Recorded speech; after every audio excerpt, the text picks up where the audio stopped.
తెలుగువారి సంవత్సరాది ఉగాది.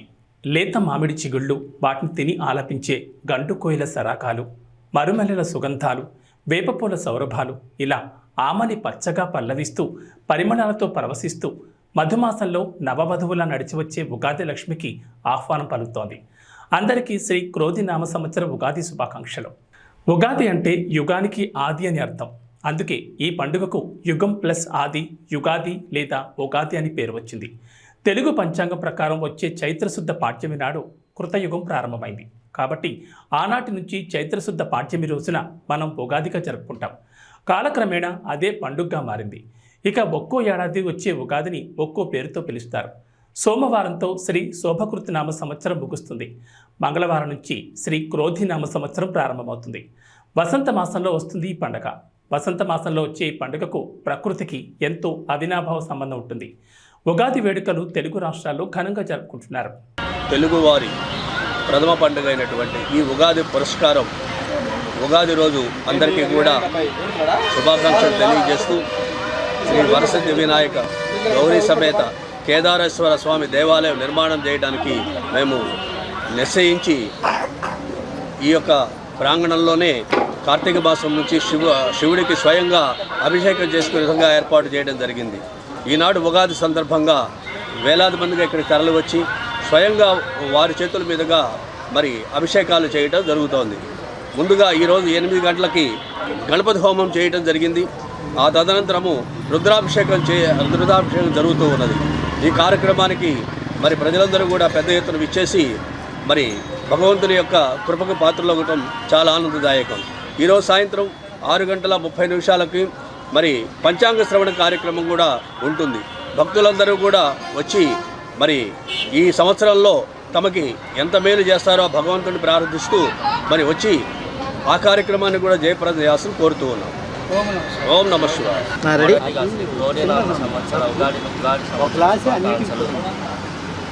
చల్ల తిరుపతి నగర్ నలపాడు వెంకటేశ్వర గుడి పక్కన ఉన్న వేంచేసి ఉన్న నూతన నిర్మాణంలో ఉన్న శ్రీ కేదారేశ్వర గౌరీ సమేత దేవాలయం నిర్మాణంలో నామ సంవత్సరంలో మొదటిగా ప్రారంభించి గణపతి మహాగణపతి భక్తులందరూ వచ్చి తన స్వయంగా అభిషేకాలు చేసి చాలా ప్రీతికరం అండి. ఈ రోజున చేతులతో వాళ్ళు వచ్చి ఈశ్వరుడు సీఎం వైఎస్ జగన్ దంపతులకు పండితులు వేదాశీర్వచనం చేశారు. ఉగాది సందర్భంగా సీఎం జగన్ దంపతులకు వేద పండితులు ఆశీర్వాదాలు అందించారు. పండితులు అందించిన ఉగాది పచ్చడిని సీఎం దంపతులు స్వీకరించారు. పల్నాడు జిల్లా శావల్యాపురం మండలం గంటావారిపాలెం వద్ద మేమంతా సిద్ధం బస్సు యాత్ర క్యాంపులోనే జరిగిన ఈ కార్యక్రమంలో వేద పండితులు సీఎం జగన్ దంపతులకు శాలువా కప్పి అక్షంతలు చల్లి ఆశీర్వదించారు. నరసరావుపేట ఎంపీ అభ్యర్థి అనిల్ కుమార్ యాదవ్, వినుకొండ ఎమ్మెల్యే బొల్లా బ్రహ్మనాయుడు, ఎమ్మెల్సీ లేళ్ల అప్పిరెడ్డి తదితరులు ఈ కార్యక్రమంలో పాల్గొన్నారు. శ్రీ క్రోధినామ సంవత్సరాది సందర్భంగా రాష్ట్ర ప్రజలకు ప్రపంచవ్యాప్తంగా ఉన్న తెలుగు వారందరికీ సీఎం జగన్ శుభాకాంక్షలు తెలిపారు.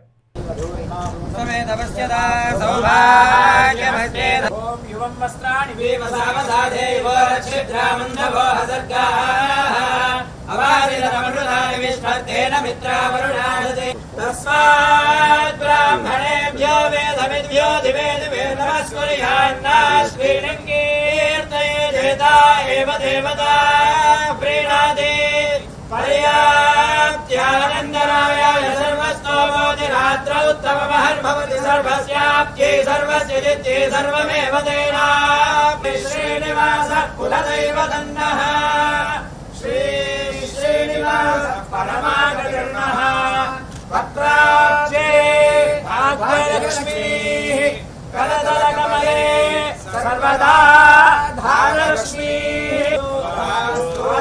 वंशाभिवृद्धिरस्ति भवन्तः श्रीमन्तो महान्तोन गृह्णन्तु श्रीमन्तो महान्तोन गृह्णन्तु यजमानस्य पुनः पुनः अधिकारयोग्यता सिद्धिरस्ति भवन्तः श्रीमन्तो महान्तोन गृह्णन्तु पुनः पुनः राज्याधिकारयोग्यता सिद्धिरस्ति भवन्तः श्रीमन्तो महान्तोन गृह्णन्तु.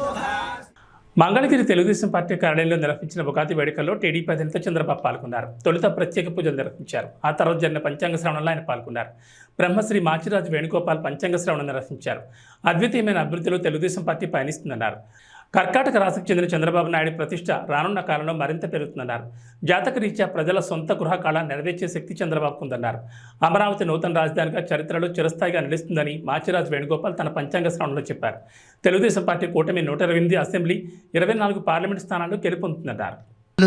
శ్రీ అమరావతి రాజధాని ప్రజా హృదయ మందారవింద సూర్యోదయం రంజిత భాష రత్నాసనమున రమ్య సాక్షితి తోరణాలతో శ్రీ అమరేశ్వర శిష్టదేవత కరుణా కటాక్ష వీక్షణాలతో అంటూ పాటలు పాడుకొని తిరుగుతాం మేమంతా కూడా. అందుకే రావాలి రావాలి బాబు, చెయ్యాలి చెయ్యాలి అమరావతి అభివృద్ధి, దేదీప్యవంతంగా కలకాలం ఆ చరిత్ర పుటల్లో నిలిచిపోవాలి. అమరావతి అంటే శాతవాహనులు కాదు, తెలుగుదేశం పార్టీ అధినేత చంద్రబాబే అనే కలకాలం రానున్న చరిత్రలో ప్రతి వాళ్ళు తలుచుకునే విధంగా ఆ స్వామి అనుగ్రహించాలని, ఆయుష్, ఆరోగ్యం, అభివృద్ధి, మంచి జ్ఞానం, మంచి ఉన్నతమైన స్థితి కలిగించాలని ఆ పరమేశ్వరుణ్ణి సదా ప్రార్థన చేస్తూ శతమానం భవతి, సర్వే జనా సుఖినో భవంతు. జాతకరీత్యా ఆలోచన చేసినట్లయితే తెలుగుదేశం పార్టీ అనేటువంటిది వృశ్చిక రాశి. వృశ్చిక రాశి వారికి చాలా గొప్ప విశేషకరమైన ప్రభావాలే ఉన్నాయి. అన్ని రంగాల్లో జయం కలుగుతుంది. వీళ్ళు అనుకున్న మనోవాంఛాలన్నీ నెరవేరుతాయి. ఏ విషయంలోనూ కూడాను వీళ్ళు దిగి వ్యవహరించినప్పటికీ కూడాను మీ యొక్క ప్లానులు చక్కగా సాగి ఫలిస్తాయి. లోగడ వదిలివేసిన వ్యవహారాలన్నీ కలిసి వస్తాయి. మహోన్నతంగా రావడానికి అవకాశం మెండుగా ఉంది. అంతేకాకుండా అన్ని రంగాలలో ఉన్నతమైనటువంటి స్థితిని, ఆడవారి ప్రాముఖ్యత ఎక్కువగా ఇచ్చేటువంటి లక్షణం కనిపిస్తోంది. ఎందుకంటే తెలుగుదేశం అంటేనే ఆడపడుచులకు చాలా విశేషకరమైన ప్రభావాన్ని, అనిర్వచనీయమైన అనుభూతిని ఇచ్చింది. కాబట్టి తెలుగు జాతిని నడిపించడానికి అనేక కార్యక్రమాలు తీసుకున్నారు. చాలా మంది పెద్దలు గాని, మన రాష్ట్ర ముఖ్యమంత్రులు గాని ఎన్నో కార్యక్రమాలు తీసుకున్నారు. కానీ ఎప్పుడైతే నేను ఆలోచించింది 95లో ప్రపంచం నూతనమైన డైరెక్షన్లో పోయే అవకాశం వచ్చింది. ఆ నూతనమైన డైరెక్షనే టెక్నాలజీ పెనిట్రేషన్, ఐటీ. అప్పుడే ఇంటర్నెట్ రెవల్యూషన్ బిల్ గేట్స్ తీసుకొచ్చాడు. ఈరోజు ఇక్కడ మిమ్మల్ని అందరినీ చూస్తున్నా. మీరు సెల్ ఫోన్ పెట్టుకొని ఇక్కడున్నా కూడా మీ ఇంట్లో పనులు చేసే పరిస్థితికి వచ్చారు. ఏం జరుగుతుందో ప్రపంచం అంతా అధ్యయనం చేసే పరిస్థితి వచ్చారంటే 25 ఏళ్ల సమయంలో ప్రపంచంలోని పెను మార్పులకు నాంది పలికింది టెక్నాలజీ. దాన్ని ఆ రోజే గమనించిన పార్టీ తెలుగుదేశం పార్టీ. దానివల్ల లాభం వచ్చింది తెలుగు జాతికి. ఒక్కొక్కసారి ఆలోచించవచ్చు, దాన్ని అమలు చేసే విధానంలో పబ్లిక్ పాలసీలో సక్సెస్ ఉంటుంది. అక్కడి నుంచి 95 నుంచి మీరు చూస్తే అన్ని విషయాల్లో ముందుకు పోయాం. హైదరాబాద్ నగరాన్ని బ్రహ్మాండమైన నగరంగా, ఒక టెక్నాలజీనే కాదు ఇక్కడ, దానికి కావలసినటువంటి ఇన్ఫ్రాస్ట్రక్చర్ డెవలప్ చేశాం.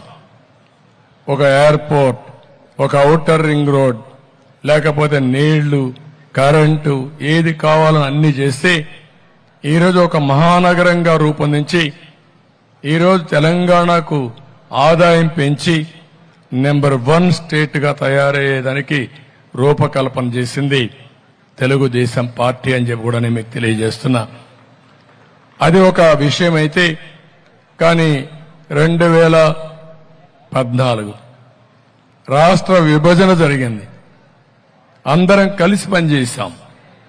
కానీ రాష్ట్ర విభజన జరిగినప్పుడు హైదరాబాద్ నగరం, ఎందుకంటే తెలంగాణ మధ్యలో ఉంది, తెలంగాణకి వెళ్ళింది. అక్కడి నుంచి మనం వచ్చాం. కానీ ఆ రోజు కాంగ్రెస్ పార్టీ విభజన చేసింది, అధైర్యపడ్డాం. ఒకసారి మనం గుర్తుపెట్టుకోవాలి, పెన్షన్లు కూడా ఇవ్వగలుగుతామా లేదా అని ఆలోచించే సమయంలో నేను ఒకటే చెప్పాను. ఆ రోజు హైదరాబాద్ కోసం కష్టపడ్డాం. మళ్లీ అమరావతి లాంటి నగరాన్ని అభివృద్ధి చేసి హైదరాబాదుకు సమానంగా అవసరమైతే మిన్నగా తయారు చేసే బాధ్యత మనం తీసుకుంటామని చెప్పి ముందుకు పోయాం. రూపకల్పన చేశాం, బ్రహ్మాండంగా ముందుకు పోయింది. పోలవరం తీసుకొచ్చాం, 72% పూర్తి చేశాం. నదుల అనుసంధానానికి శ్రీకారం చుట్టి ప్రతి ఒక్క ఎకరాకు నీళ్లు ఇవ్వాలనుకున్నాం. ప్రపంచమంతా తిరిగి మీరు ఒక్కసారి చూస్తే 16 లక్షల కోట్ల రూపాయలు విలువ చేసి ఎంఓయూలు చేశాం. అందులో కూడా 7-8 లక్షల మందికి ఉద్యోగాలు వచ్చాయి. 7-8 లక్షల కోట్ల రూపాయలు ఖర్చు పెట్టి మొత్తం పెట్టుబడులు వచ్చాయి, అన్ని వచ్చాయి.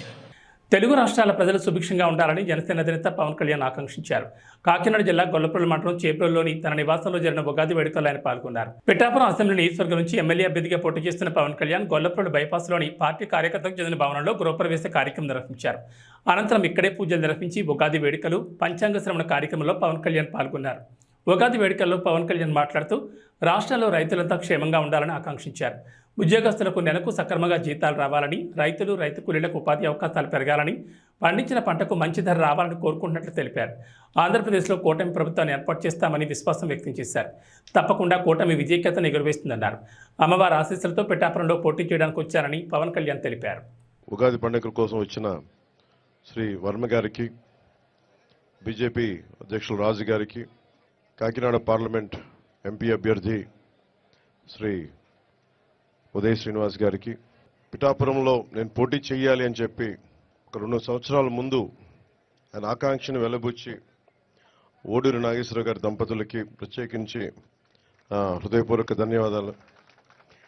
మనస్ఫూర్తిగా ఒక నియోజకవర్గం నుంచి ఇంతమంది కోరుకుంటారు ఇక్కడికి రావాలని అంటే నాకు ఆ రోజున పిఠాపురం ప్రజల తాలూకు గొంతుని, ఆకాంక్షని ఓడూరి నాగేశ్వరరావు గారి దంపతుల ద్వారా నా దృష్టికి తీసుకొచ్చింది. అలాగే వారి 3 పిల్లలు, ముఖ్యంగా కిషోర్ మంగళగిరి నియోజకవర్గ ఆఫీస్కి వచ్చి మా నాన్నగారు పంపించారని చెప్పి ప్రత్యేకమైన ఇట్లాంటి మామిడి పండ్లని తీసుకొచ్చి మీరు రావాలి పిఠాపురంలో పోటీ చేయాలని ఆ రోజు కోరుకుంటే నిజంగా నేను ఆ రోజు ఆలోచించలేదు. తల్లి అనుగ్రహం ఎలా ఉంటుందో తెలియదు. పురోహితిక అమ్మవారు దయతోటి, దీవెనలతోటి, ఇక్కడికి శ్రీపాద శ్రీ వల్లపుడి దీవెనలతోటి, బంగారు పాపమ్మ దీవెనలతోటి ఈ రోజున ఇక్కడ మీ అందరి ముందు ఉన్నాం. సర్వమతాలు, సర్వ కులాలు, సర్వ ప్రాంతాల్లో ఉండే ప్రజలందరూ క్షేమంగా ఉండాలి, మనస్ఫూర్తిగా అందరూ బాగుండాలని కోరుకుంటూ ఈ క్రోధినామ సంవత్సరంలో మన కూటమి ప్రభుత్వాన్ని స్థాపిస్తున్నాం. విజయ కేతనం ఎగరవేస్తున్నాం. అది పిఠాపురం నుంచి మొదలు పెడుతున్నాం ఈరోజు. సో మనస్ఫూర్తిగా మీ అందరికీ ఇక్కడికి వచ్చిన అందరికీ కూడా, మా జనసేన నాయకులకి, తెలుగుదేశం నాయకులకి, భారతీయ జనతా పార్టీ నాయకులకి, ముఖ్యంగా మద్దతుదారులందరికీ ప్రత్యేకించి పేరు పేరున అందరికీ మరోమారు శుభాకాంక్షలు తెలియజేసుకుంటూ సెలవు తీసుకుంటాం. ఎన్టీఆర్ జిల్లా కలెక్టరేట్లో క్రోధినామ సంవత్సర ఉగాది ఉత్సవాలు ప్రారంభమయ్యాయి. ఈ కార్యక్రమానికి ముఖ్య అతిథిగా ఆంధ్రప్రదేశ్ రాష్ట్ర ప్రభుత్వ ప్రత్యేక కార్యదర్శి రజత్ భార్గవ, దేవాదాయ ధర్మాదాయ శాఖ కమిషనర్ సత్యనారాయణ, కలెక్టర్ ఢిల్లీరావు పాల్గొన్నారు. ముందుగా వేద పండితులతో పూర్ణకుంభ స్వాగతం పలికారు. అనంతరం శిల్పారామం, క్యాలెండర్ ఆవిష్కరణ చేశారు. ఈ కార్యక్రమంలో పలువురు పాల్గొన్నారు.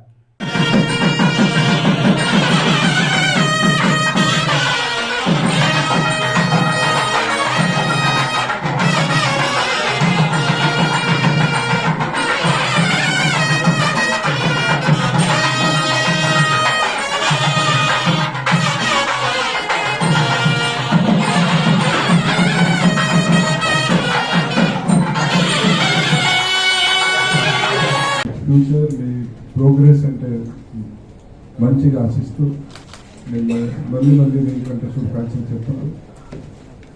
తెలుగు ప్రజలంటే ఉగాది అంటే ముఖ్యంగా అంటే జగని గా చూస్తే మామిడి, మళ్ళీ డి అంటే నీళ్ళు. అంటే ఈ ముఖ్యంగా అంటే మేము ఈ ముగ్గురు మిశ్రమం చేసి చూస్తే అంటే మేము ఈ కలిపి అంటే సార్నెస్, బిటర్నెస్, స్వీట్నెస్ 3 కలిపి అంటే మేము ముందు వెళ్తున్నాం. ఏ రోజు అంటే ఫస్ట్ డే ఉంది, మన చైత్ర మాసం ఫస్ట్ డే ఉంది, హిందూ క్యాలెండర్కి ఫస్ట్ డే ఉంది, ఉగాది అంటే ఫస్ట్ డే దీంతో సెలబ్రేట్ చేయడం జరుగుతుంది. దీని ద్వారా అంటే మేము ప్రపంచంలో మన కల్చర్ గురించి మన అంటే ఏ విధంగా అంటే మన భారతదేశంలో ఆంధ్ర రాష్ట్రంలో మన కల్చరల్ స్ట్రెంత్ ఉంది, దాని గురించి అంటే మేము ముందు తీసుకెళ్తున్నాము. ప్రపంచంలో మేము చెప్తున్నాం మన ఇది కల్చర్ ఉంది, ఈ కల్చర్ అంటే సడన్ గా రాలేదు, దీనికి ఒక సైంటిఫిక్ బేసిస్ ఉంది. ఇప్పుడు సోమేంద్ర గారు చెప్పారు, ఎన్ని చెప్తే దీనికి సైంటిఫిక్ రీజనింగ్ ఉంది. అంటే ఢిల్లీ రావడం కూడా చెప్పారు, సూర్యుడు చక్కగా ఈ 9 ప్లానెట్స్ ఉన్నాయి, ప్లానెట్స్కి ఒక్కొక్క రోల్ ఉంది. సైంటిఫిక్లీ ఏ ప్లానెట్ అప్పుడు మూవ్మెంట్ ఉంటే ఏం కావచ్చు. ఆలపురుషుడు శ్రీ మహావిష్ణువు, ఆయనకి వివిధమైన నామాల్లో క్రోధి అనే ఒక నామం ఉంది. విష్ణు సహస్రనామాల్లో క్రోధ అనేటువంటి నామంతో ఒక నామం ఉంది. ఇది సాక్షాత్ శ్రీ మహావిష్ణువు. అలాగే జగదంబ నామాల్లో కూడా క్రోధాకారాన్ని గురోజ్వల అని చెప్పి ఒక నామం ఉంది. అంటే క్రోధం అనే పేరుతో కూడినటువంటి నామం కూడా ఆ పరమేశ్వరుడే సాక్షాత్గా. అయితే అలా ఉంది కదా అని చెప్పేసి ఈ సంవత్సరం అంతా కూడా నాశనానికి దగ్గర వెళ్తున్నా అంటే అట్లాంటివి ఏం లేదు. ఈ సంవత్సరం మంగళవారం ఉగాది జరిగింది, ఈ క్రోధి సంవత్సరం అనే పేరు వచ్చింది. వచ్చేసరికి సహజంగా సమాజాన్ని భయపెట్టేటువంటి వ్యాఖ్యానాలు సమాజంలో బాగా వెళ్ళిపోతున్నాయి. అయినప్పటికీ కూడా అనేక మార్గాల్లో ఈ యొక్క పంచాంగ సంబంధమైన ఫలితాలు తెలిసిన విశేషాలు చెప్పుకుంటూ వచ్చారు మహర్షులు. వాళ్ళు చాలా సైంటిఫిక్గా ఇచ్చారు, చాలా క్లియర్గా ఇచ్చారు. అయితే వర్ష లగ్నం, జగ లగ్నం మనం ఎప్పుడూ ఒక మాట అనుకుంటూ ఉంటాం, వాడకం ప్రవేశించిన కాలం, ప్రవేశించిన ముహూర్త సమయం అనుకుంటూ ఉంటాం. అలాగే ఉగాది కూడా ఆ చైత్ర శుద్ధ పాడ్యమి ప్రవేశించిన ఘడియలు ఎలా ఉన్నాయని చూడడం అనేది ఒక అలవాటు ఉంది. ఈ సంవత్సరం చైత్ర శుద్ధ పాడ్యమి ప్రవేశించిన ఘడియలు ధనుర్లగ్నంలో చక్కగా గురువు చూస్తుండగా చాలా చక్కటి సందర్భంలో ప్రవేశం జరిగింది ఈ ఉగాది. దీన్ని వర్షలగ్నం అంటారు. ఈ సంవత్సరం అంటే సంవత్సరానికి వర్షం అనేటువంటి పేరు ఉంటుంది. అందువల్ల ఆ వర్షం అంటే ఆ సంవత్సరం ప్రవేశించిన సమయం మంచిదైతే కనుక సంవత్సరం అంతా. అనంతపురం అర్బన్ అసెంబ్లీ నియోజకవర్గ టీడీపీ, జనసేన, బీజేపీ కూటమి ఉమ్మడి అభ్యర్థి దగ్గుపాటి వెంకటేశ్వర ప్రసాద్ ఎన్నికల ప్రచారంలో దూసుకుపోతున్నారు.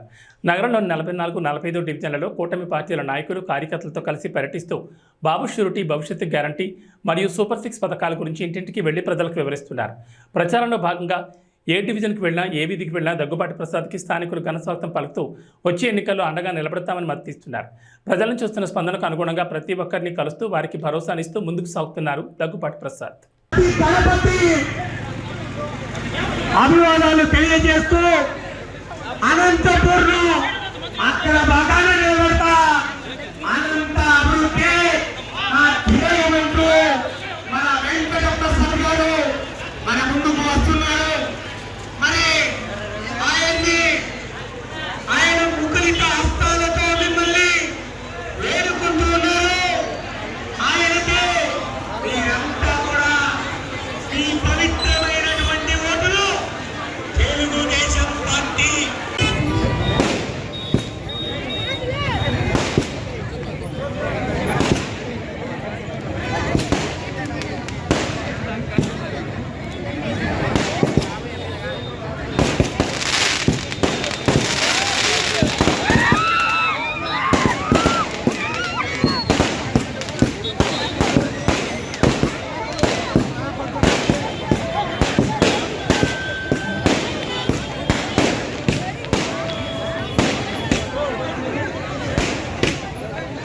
రాష్ట్ర ప్రజలకు ప్రపంచవ్యాప్తంగా ఉన్న తెలుగు వారందరికీ క్రోధినామ సంవత్సరాది సందర్భంగా రాష్ట్ర ఉప ముఖ్యమంత్రి మల్లు భట్టి విక్రమార్క శుభాకాంక్షలు తెలిపారు. ఉగాది పండుగ ప్రజలందరికీ సకల శుభాలను పంచాలన్నారు. ప్రజల జీవితాల్లో సుఖశాంతులు తేవాలని, కష్టాలు నష్టాలు తొలగి ఆనందమయ జీవితాలకు ఈ పండుగ నాంది కావాలని ఆకాంక్షించారు. షడ్రుచుల సమ్మేళనంతో ప్రారంభమయ్యే ఉగాది తెలుగు లోగళ్లలో నూతన సంవత్సర శోభం తీస్తూ కొత్త లక్ష్యాలకు, కొత్త ఆలోచనలకు, ప్రతి ఒక్కరి ఉజ్వల భవిష్యత్తుకు, తద్వారా రాష్ట్ర సమగ్రాభివృద్ధికి దోహదపడాలన్నారు. ఇందిరమ్మ రాజ్యంలోని కాంగ్రెస్ ప్రజాప్రభుత్వం అమలు చేస్తున్న గ్యారంటీల వల్ల లబ్ధి పొందుతున్న ప్రజల జీవితాల్లో ఆనందాలు నిండాలన్నారు. ఇందిరమ్మ రాజ్యం వచ్చిన తర్వాత జరుగుతున్నటువంటి తొలి ఉగాది ఇది. ఈ క్రోధినామ సంవత్సర ఉగాది శుభ సందర్భంగా ప్రపంచవ్యాప్తంగా ఉన్నటువంటి తెలుగు ప్రజలందరికీ కూడా నా హృదయపూర్వకమైనటువంటి అభినందనలు తెలియజేస్తూ ఉన్నాను, శుభాకాంక్షలు కూడా తెలియజేస్తూ ఉన్నాను. ఈ క్రోధినామ సంవత్సర సందర్భంగా ప్రతి ఇంట సౌభాగ్యాలు నిండాలని, అందరూ ఆనందంగా ఉండాలని, సిరి సంపదలతో తులతోగాలని మనస్ఫూర్తిగా కోరుకుంటున్నాను. ఈ సంవత్సరం సమృద్ధిగా వర్షాలు పడాలని, తద్వారా రాష్ట్ర వ్యాప్తంగా వ్యవసాయం మీద ఆధారపడి ఉన్నటువంటి ప్రజానికం అందరూ కూడా సుఖ సంతోషాలతో వెలుగొందాలని చెప్పి ఆ భగవంతుని ప్రార్థిస్తూ ఉన్నాను. మరొక్కసారి తెలుగు ప్రజలందరికీ ఈ క్రోధినామ సంవత్సర సందర్భంగా మీ అందరికీ నా హృదయపూర్వకమైనటువంటి అభినందనలు తెలియజేయటమే కాకుండా రాష్ట్ర వ్యాప్తంగా మేము ఇందిరమ్మ రాజ్యం తరఫునిచ్చినటువంటి గ్యారంటీలన్నింటినీ కూడా అమలు చేస్తున్నటువంటి సందర్భంలో లబ్ధిదారులకి, అట్లాగే ఈ ప్రభుత్వం ద్వారా సకల సంతోషాలతో స్వతంత్రంగా బతుకుతున్నటువంటి అందరికి కూడా నా హృదయపూర్వకమైనటువంటి అభినందనలు, కృతజ్ఞతలు తెలియజేస్తూ ఉన్నాను. చిత్తూరు జిల్లా కుప్పం తెలుగుదేశం పార్టీ కార్యాలయంలో రాష్ట్ర దివ్యాంగుల సంఘం డైరెక్టర్ మురళీ సమావేశం ఏర్పాటు చేశారు. ఈ సందర్భంగా మాట్లాడుతూ తెలుగుదేశం పార్టీ అధికారంలోకి రాగానే దివ్యాంగులకు 6,000 పెన్షన్ ఇస్తామని చంద్రబాబు హామీ ఇవ్వడం పట్ల దివ్యాంగులు హర్షం వ్యక్తం చేస్తున్నారని తెలిపారు. కుప్పంలో చంద్రబాబును 1,00,000 ఓట్ల మెజార్టీతో గెలిపించుకునేందుకు తమ వంతు కృషి చేస్తామన్నారు. మన కుప్పం ముద్దబిడ్డ నారా చంద్రబాబు నాయుడు గారు మన ఆశా జ్యోతి, మన ప్రియతమ నాయకుడు ఆశా జ్యోతి, మన కుప్పం ముద్దబిడ్డ నారా చంద్రబాబు నాయుడు గారి కాబోయే సీఎంని కాబోయే సీఎం నారా చంద్రబాబు నాయుడు గారు 1,00,000 ఓటు. మన చిత్తూరు జిల్లాలో 80,000 దివ్యాంగులు ఉన్నారు. ప్రతి ఒక్కరు మీకు కలిసి ఒక్కటిగా 1,00,000 ఓటు మెజార్టీతో మేము గెలిపించుకుంటాం. అదేవిధంగా ప్రతి ఒక్కరూ మన దివ్యాంగులు ప్రతి ఒక్కరిని అన్ని 14 నియోజకవర్గాల్లో ఒక్కటి కలిసి 1,00,000 ఓట్లు గెలిపించుకొని మనకి ప్రతి నెల 6,000 రూపాయలు హామీ ఇచ్చినారు. అదేవిధంగా 350 యూనిట్లు కరెంటు ఫ్రీగా సొంత ఇల్లు ఉన్న వారికి మాత్రమే అది. అదేవిధంగా అపాయింట్మెంట్ మన దివ్యాంగులకు మాత్రమే అపాయింట్మెంట్ ఇల్లు కట్టించే హామీ ఇచ్చినారు. ఈరోజు మన కుప్పం నియోజకవర్గ ఎమ్మెల్యే మరి మన కుప్పం కాబోయే ముఖ్యమంత్రి నారా చంద్రబాబు నాయుడు గారు ఈరోజు వికలాంగుల కోసం ఎన్నో హామీలు ఇవ్వడం జరిగింది. దానిలో భాగంగా వారికి 6,000 రూపాయలు పెన్షన్ ఇవ్వడం అనేది ముఖ్యంగా తెలియజేసినారు. ఎందుకంటే ఎంతోమంది వికలాంగులు ఈరోజు 80,000 మంది మన జిల్లాలోనే ఉన్నారు. వారందరికీ కూడా ఇది ఒక మంచి అవకాశం ఇవ్వడం జరిగింది. ఎందుకంటే వారు బ్రతికేదానికి ఈ 6,000 రూపాయలతో బ్రతుక్కునేదానికి కానీ వారికి కావాల్సిన మందులు అన్ని సౌకర్యాలుగా ఉంటుంది. అదేవిధంగా ముఖ్యంగా వారికి 350 యూనిట్ల వరకు కరెంటు కూడా ఫ్రీగా ప్రతి ఒక్కరికి కూడా వాళ్ళ పేరులో మీటర్ ఉంటే ఇచ్చే విధంగా కూడా తెలియజేయడం జరిగింది. అదేవిధంగా వారికి హట్కో ఇళ్ళు కూడా నిర్మించి ఇస్తామని వారికి తెలియజేయడం జరిగింది. నంద్యాల జిల్లా డోన్ ఎన్నికల ప్రచారంలో భాగంగా రాష్ట్ర ఆర్థిక శాఖ మంత్రి బుగ్గన రాజేంద్రనాథ్ రెడ్డి తనయుడు అర్జున్ రెడ్డి ఎన్నికల ప్రచారంలో దూసుకువెళ్తున్నారు. డోన్ పట్టణంలోని పాత బస్టాండ్ ప్రతి షాప్కు ప్రజలతో మమేకమై మెయిన్ బజార్లో పర్యటించారు. ఈ సందర్భంగా ప్రజలతో ఆయన మాట్లాడుతూ డోన్ అభివృద్ధిని చూసి అభ్యర్థిని ఎంచుకోవాలని అన్నారు. అదేవిధంగా ఫ్యాన్ గుర్తుకు ఓటు వేసి వైఎస్ఆర్సీపీ ప్రభుత్వాన్ని అత్యధిక మెజార్టీతో గెలిపించాలని కోరారు.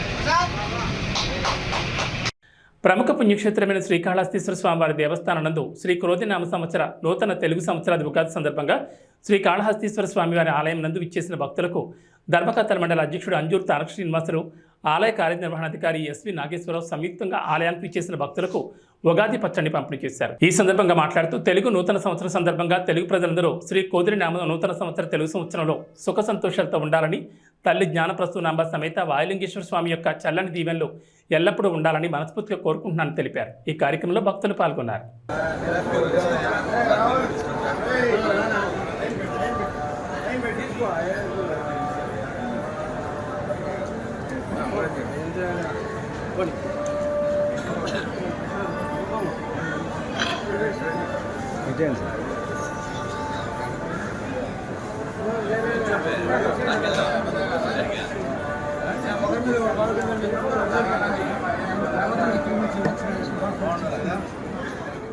రొంపిచెర్ల మండలంలో శాసనసభ్యులు డాక్టర్ గోపిరెడ్డి శ్రీనివాసరెడ్డి ఎన్నికల ప్రచారం ప్రారంభించారు. వేలాది మంది వైఎస్ఆర్ కాంగ్రెస్ పార్టీ కార్యకర్తలు దీనిలో పాల్గొన్నారు. ఈ సందర్భంగా గోపిరెడ్డికి రొంపిచెర్ల మండలంలోని ప్రజలు ఘనస్వాగతం పలికారు. ఈ సందర్భంగా మాట్లాడుతూ గతం కన్నా ఎన్నికల్లో 10,000 పైన మెజార్టీ రావాలని అన్నారు. కులమతాలకు అతీతంగా ప్రతి ఇంటికి సంక్షేమ పథకాలు అందించామని చెప్పారు. మళ్ళీ ముఖ్యమంత్రిగా జగన్మోహన్ రెడ్డి గెలిపించుకోవాలని, అప్పుడే సంక్షేమ పథకాలన్నీ ప్రజలకు అందుతాయని అన్నారు. ఈ కార్యక్రమంలో నాయకులు, కార్యకర్తలు పెద్ద ఎత్తున పాల్గొన్నారు. ఎన్నికల ప్రచార కార్యక్రమాన్ని ఈరోజు ఉదయం ప్రారంభించడం జరిగింది. ముఖ్యంగా ఈ గ్రామంలో ఉన్న వైఎస్ఆర్ కాంగ్రెస్ పార్టీ నాయకులందరినీ కలుపుకొని ఒకే మాట మీద, ఒకే బాట మీద ఈరోజు నడిచే కార్యక్రమం చేశాం. ఈరోజు ఒక సందేశం పంపించాం. ఈ మండలంలో కాదు, ఈ నియోజకవర్గంలో రొంపిచెర్ల హెడ్ క్వార్టర్స్ అనేది ఈ నర్సరావుపేట నియోజకవర్గంలో ఈ యొక్క రొంపిచెర్ల గ్రామాన్ని మొత్తాన్ని కూడా ఒకే దాట మీద, ఒకే మాట మీద వైఎస్ఆర్ కాంగ్రెస్ పార్టీ నడిపించే కార్యక్రమం చేశాం. అందరం కలిసిమెలిసి పనిచేస్తాం. ఖచ్చితంగా గత ఎన్నికల్లో ఎంతైతే మెజార్టీ వచ్చిందో ఈ మండలంలో సుమారు 9,800 మెజార్టీ వచ్చింది. ఆ మెజార్టీని మించి 10,000 పైచీలకు మెజార్టీ వచ్చేదాకా అందరం కూడా కష్టపడి పనిచేసే కార్యక్రమం చేస్తాం. రొంపిచెర్లలో ఉన్న ప్రతి ఒక్క నాయకుడు, ప్రతి ఒక్క వైఎస్ఆర్ కాంగ్రెస్ పార్టీ కార్యకర్త కష్టపడి పనిచేసి ఈ మండలంలో బ్రహ్మాండమైన మెజార్టీ తీసుకురావడానికి ఈరోజు ఉగాది రోజున, మంచి రోజున ఈరోజు ఈ గ్రామంలో పునాది వేశాం. ఖచ్చితంగా ఈ 40 రోజుల్లో అందరం కూడా కష్టపడి పనిచేస్తాం. జగన్మోహన్ రెడ్డి గారు రేపు బస్సు యాత్రగా ఈ రొంపిచెర్ల మీద నుంచి వెళుతూ ఉన్నారు. కాబట్టి నేను ఈ రొంపిచెర్ల చుట్టుపక్కల మండలంలో ఉన్న గ్రామాలందరూ కూడా రొంపిచెర్ల మెయిన్ నేషనల్ హైవేలో ఉన్న పెట్రోల్ బంక్ దగ్గరికి అందరూ కానీ చేరుకుంటే జగన్మోహన్ రెడ్డి గారు అక్కడ ఆగి మనకి అందరికీ కూడా మరి నమస్కారం చేసి ఆయన మీ అందరికీ కూడా అభివాదం చేసి వెళ్ళే కార్యక్రమం చేస్తారు. ఖచ్చితంగా అందరూ కూడా దీన్ని గుర్తుపెట్టుకుని చేయాలి. అదేవిధంగా ఈరోజు నర్సరావుపేట నియోజకవర్గంలో వైఎస్ఆర్ కాంగ్రెస్ పార్టీ చాలా బలంగా ఉంది. ఖచ్చితంగా ఈ జిల్లాలో మొట్టమొదటిది గెలిచే ఏదైనా స్థానం ఉందంటే అది నర్సరావుపేట నియోజకవర్గం. అట్లానే అనిల్ కుమార్ యాదవ్ గారు ఈరోజు ఒక బీసీ అభ్యర్థిని పార్లమెంట్కి పంపించారు జగన్మోహన్ రెడ్డి గారు. ఆయన్ని ఈరోజు అత్యధిక మెజార్టీతో గెలిపించుకునే బాధ్యత మన అందరి మీద ఉంది. దయచేసి అందరూ కూడా ప్రచారం చేసేటప్పుడు ఒక ఓటు కాదు, ఎమ్మెల్యే ఓటు, ఎంపీ ఓటు రెండు కూడా చెప్పి ప్రతి ఒక్కరికి ఫ్యాన్ గుర్తు మీద చెప్పి ఈ 2 ఓట్లు కూడా వేయించుకునే కార్యక్రమం చేయాలి. ఈరోజు జగన్మోహన్ రెడ్డి గారు 135 సార్లు బటన్ నొక్కి ప్రజలందరికీ కూడా సంక్షేమ పథకాలు అందించారు. మనం 2 సార్లు బటన్ నొక్కి గెలిపిస్తే మళ్ళీ ఈ పథకాలన్నీ వస్తాయి. వాలంటీర్ వ్యవస్థ కూడా వస్తుందని చెప్పి ప్రజలందరికీ తెలియజేస్తున్నారు. అట్లనే మొన్న 1 నెల వాలంటీర్లు పెన్షన్ ఇవ్వకపోతే ఈరోజు రాష్ట్రం అంతా కూడా అకలాకలం అయిపోయే పరిస్థితి. ముసలి వాళ్ళు ఎంత ఇబ్బంది పడ్డారో ఈరోజు మనం చూస్తూ ఉన్నాం. వికలాంగులు, మరి ముసలి వాళ్ళు, పెద్దవాళ్ళు అందరూ కూడా చాలా ఇబ్బంది పడ్డారు. ఈరోజు ప్రజలందరికీ చెప్పేది ఒకటే, వాలంటీర్ వ్యవస్థ కావాలన్నా, మీ ఇంటికి తీసుకొచ్చి పథకాలు ఇవ్వాలన్నా, పెన్షన్లు ఇవ్వాలన్నా, మళ్ళీ ఈ సంక్షేమ పథకాలన్నీ అమలుపరచాలన్నా, ఈ రాష్ట్రం అభివృద్ధి చెందాలన్నా జగన్మోహన్ రెడ్డి గారిని గెలిపించుకోవాలి, ఫ్యాన్ గుర్తు మీద ఓటేయాలని చెప్పి తెలియజేస్తూ ఈ వార్తలు ఇద్దరితో సమాప్తం. మన బులెటిన్లో మళ్ళీ కలుద్దాం.